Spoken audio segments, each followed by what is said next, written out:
Hello, welcome back to our statistics class. We are in our week 5. We are still in chapter 2 under the normal distribution. And for week 5, we will discuss exploring Z and the different sampling techniques. Okay, but before we proceed with our lesson, let us have a short review. Okay, determine whether the statement is true or false. Number 1, the area under the normal curve is 1, and that is true. So that is already tackled in our last week lesson. Okay, number 2, the normal curve is bell-shaped. That is also true. Number 3, there is perfect symmetry about the central value of the normal curve. So, the normal curve is symmetric about its mean. So, pareha sila ng itsura to the positive side and to the left side. There are 3 standard deviation units at the base of the standard normal distribution. So, that is false. Actually, there are 6 standard deviation units. 3 for the positive side, that is positive 1, positive 2, and positive 3. And 3 for the negative side, that is below the mean, which is negative 1, negative 2, and negative 3. So that is 6.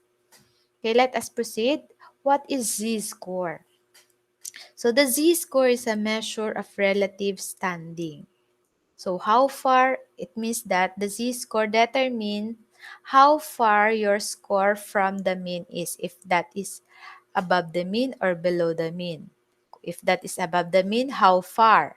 If that is below the mean, how far from the mean? Okay, it is a standard deviation value. It is the distance between a given value x and the mean. Sometimes it is called standard score.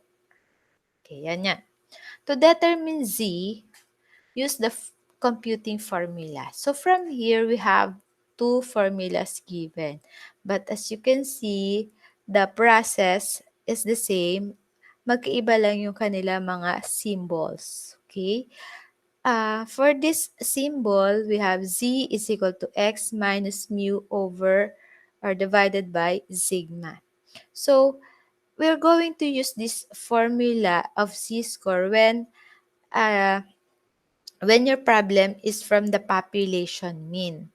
Okay? Population mean.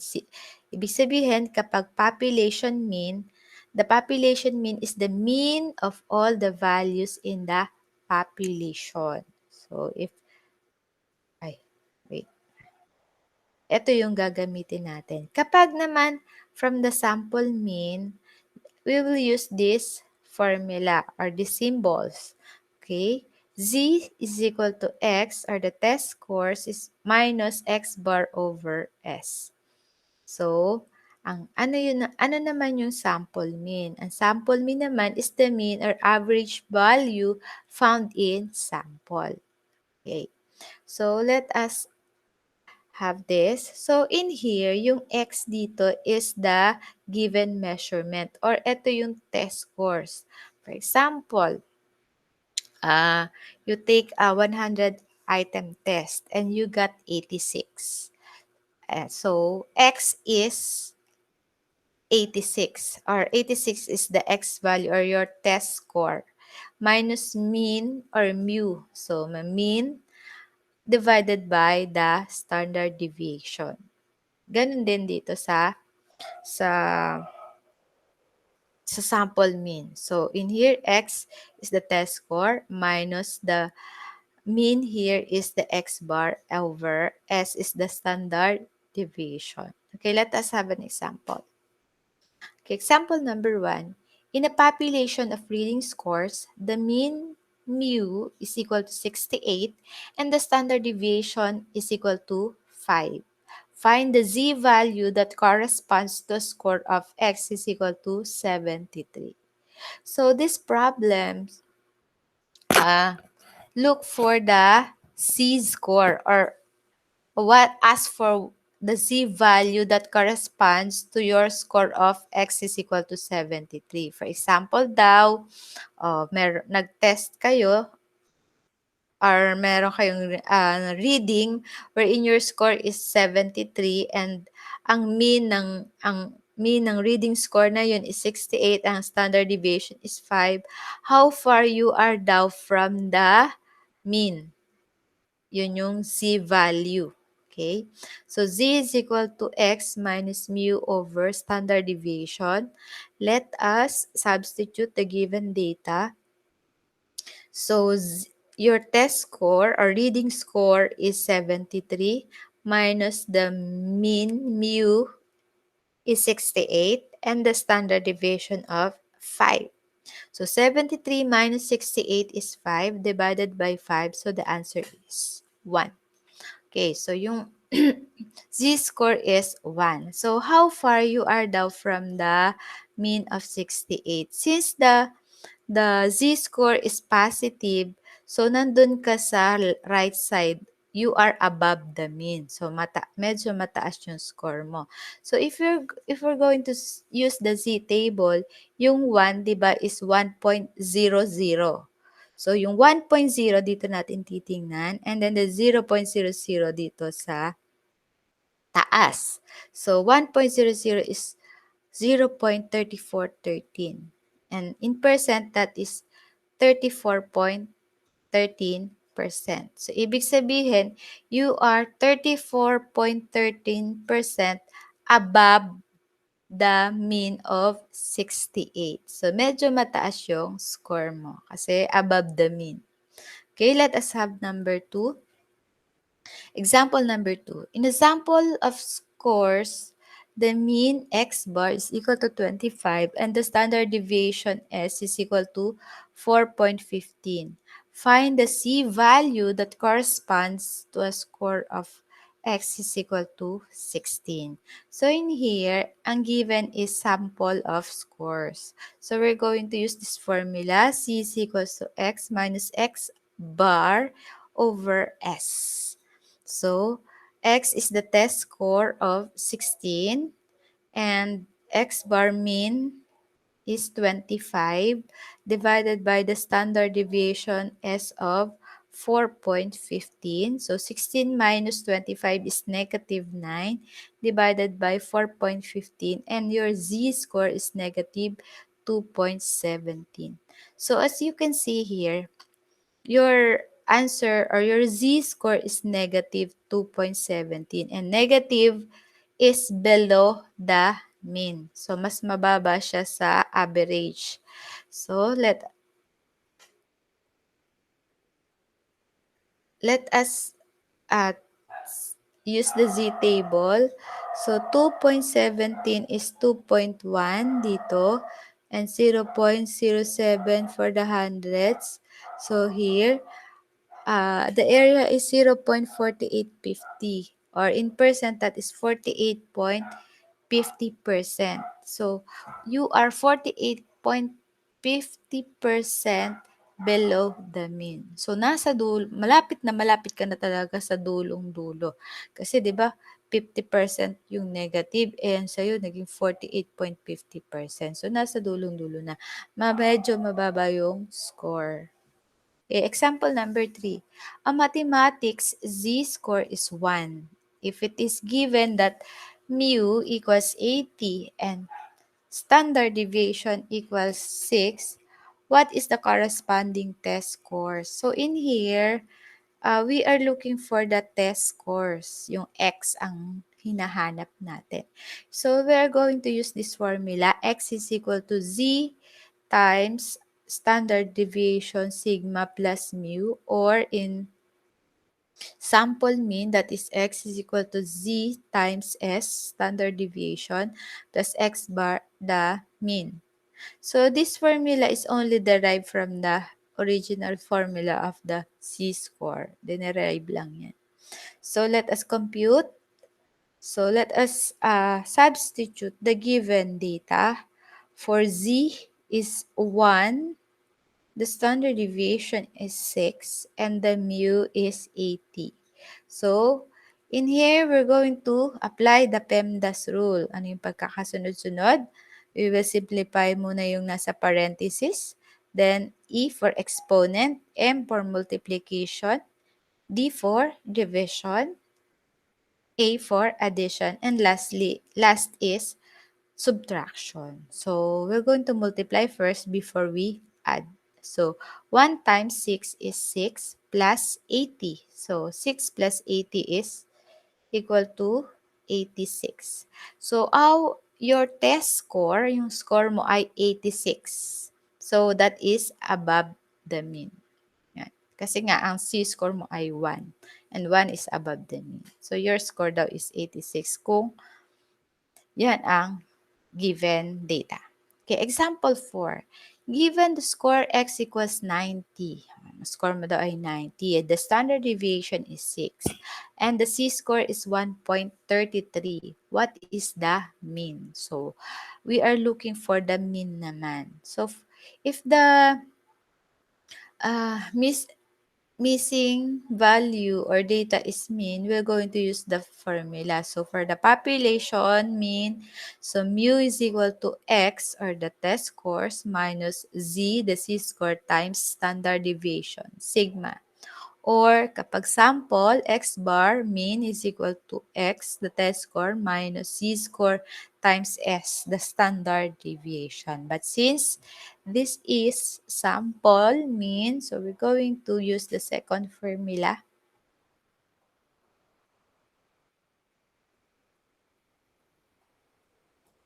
Yes, okay. Okay, so let us substitute the data given. The test score is 90 minus the z-score is 1.33 times the standard deviation s is 6. So, again, PEMDAS rule, multiply first bago tayo mag-subtract. So, 1.33 times 6 is 7.98. And 90 minus 7.98 is 82.02. So, this is the mean. Ito yung nasa gitna ng ating normal curve. Yun yung pinakagitna. Okay, example 5. Given the score x equals 9, mean x bar is equals 5, and the z-score z is 1.5, what is the standard deviation s?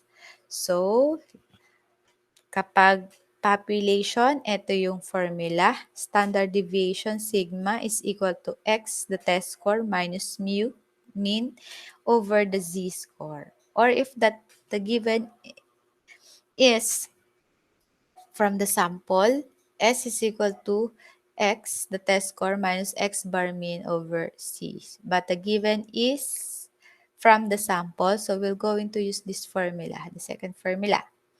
Okay, so substitute the given data. For the test score is 9.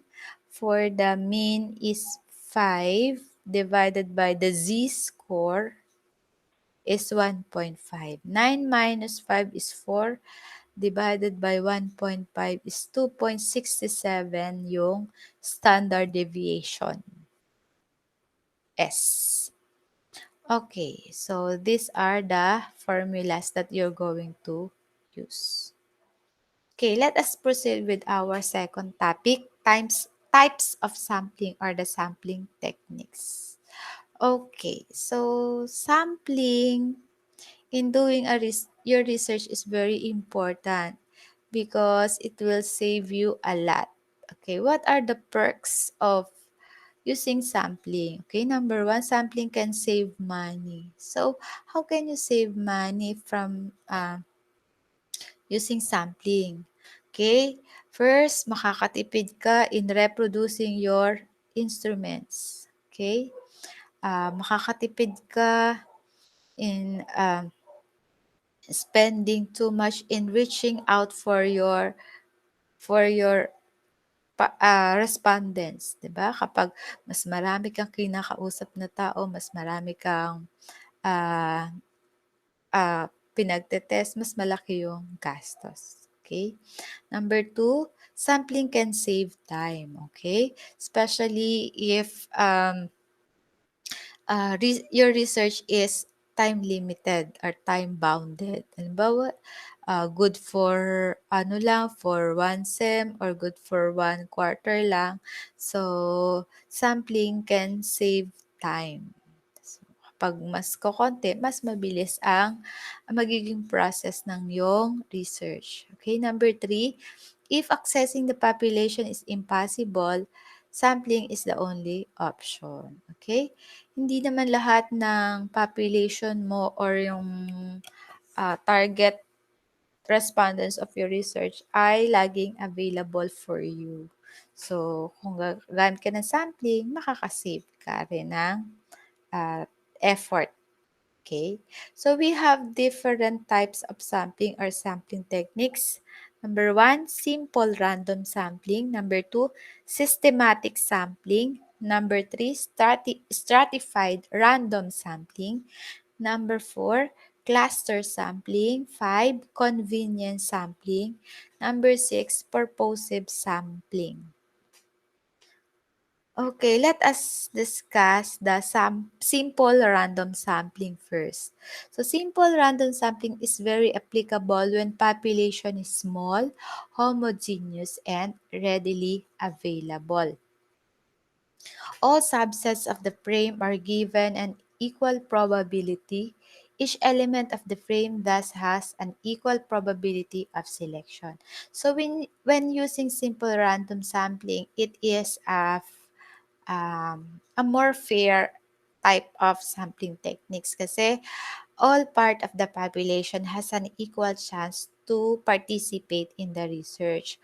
Why? So, because in here, for example, you're going to make a research about your classmates or do sa buong classroom nyo. So, kapag simple random sampling, ang pwede mong gawin na techniques is fishbowl techniques, yung spin the wheel, ano pa ba, yung may mga equal chances, okay, ng pagkuha ng mga respondents. Ano ba yung fishbowl techniques? So, sa fishbowl techniques, lahat ng names ng respondents ay kasali. And then, ang gagawin lang is draw lots.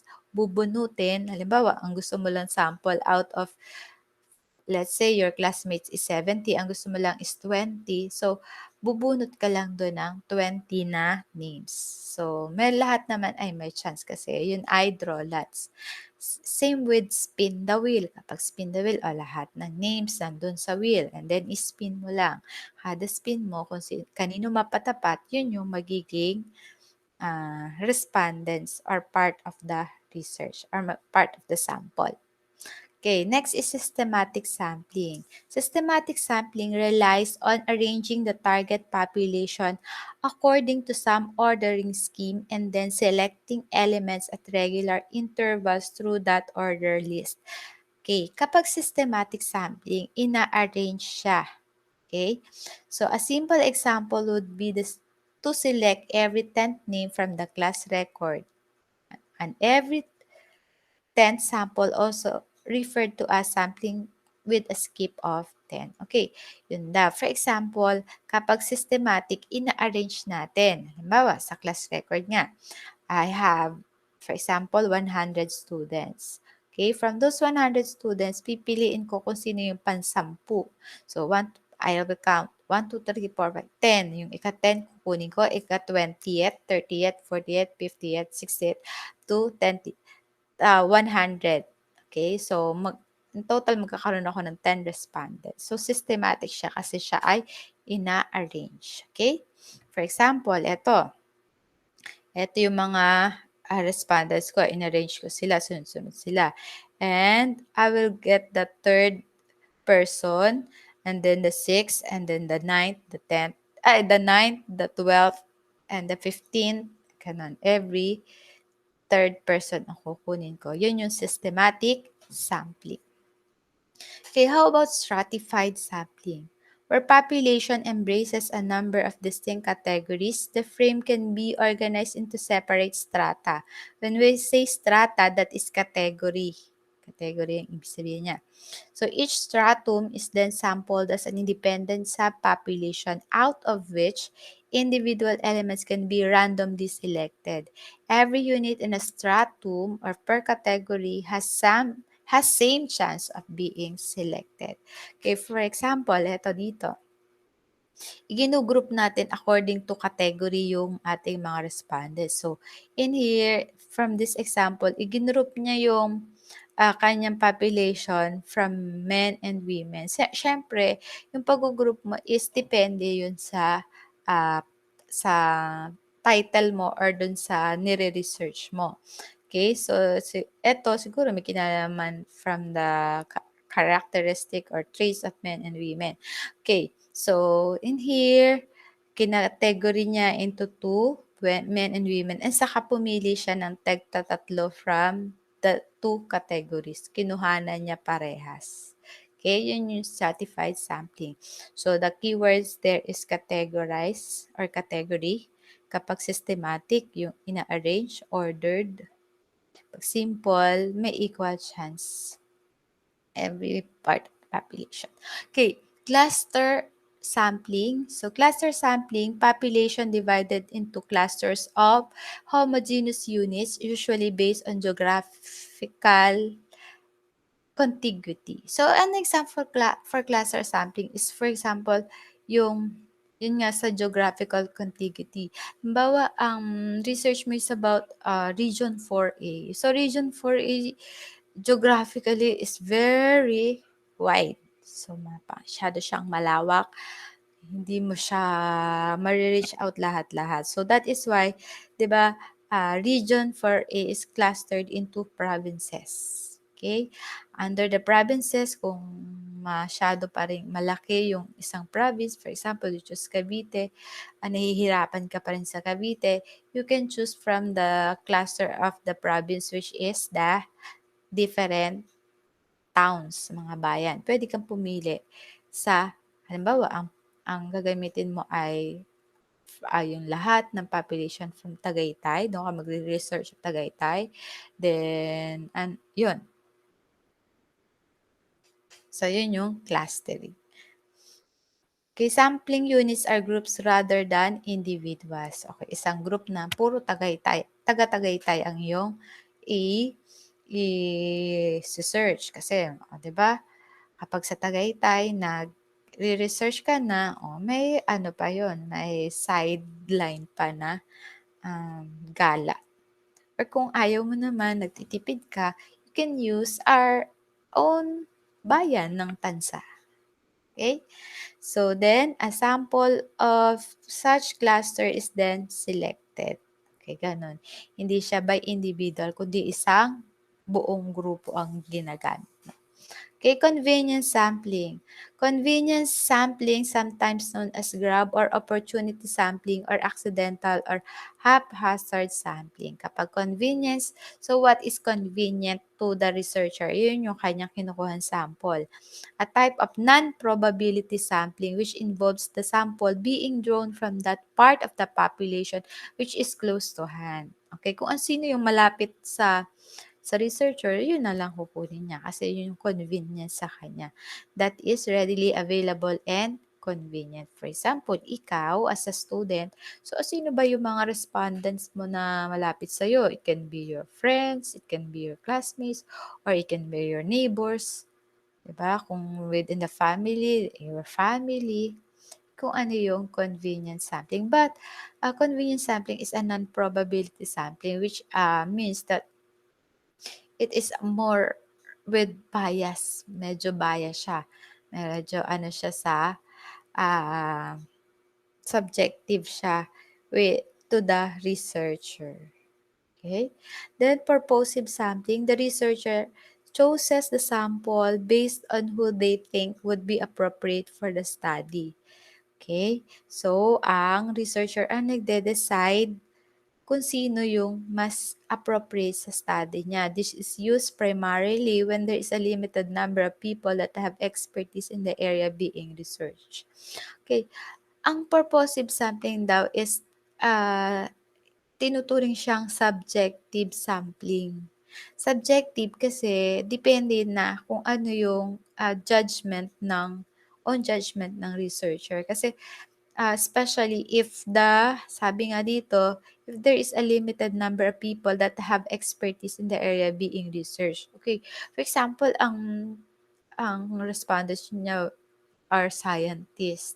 Okay, if you are still a student studying in a Maya School of Home Industries, so there is a very limited number of scientist. So, ang magiging ano na lang, ang judgment na lang ng researcher ang masusunod. Kung ano sa palagay niya yung mas appropriate sa kanyang study kung hindi available yung scientist, siya na lang yung pipili. So, ang purposive sampling is also an example of non-probability sampling. Hindi siya equal yung chances unlike the simple random probability sampling, medyo meron din siyang biased. Okay? So, those are the different kinds of sampling techniques. Okay? So, we're done with our 2 topics for today. Okay? The first one is exploring Z, yung Z-score. And then, the second one is the different sampling techniques or types of sampling. Okay? So, what you're going to answer is to complete this table. So given here is the first column is the test scores, the X. The second column is the mean. This is the standard deviation S and this is the Z-score.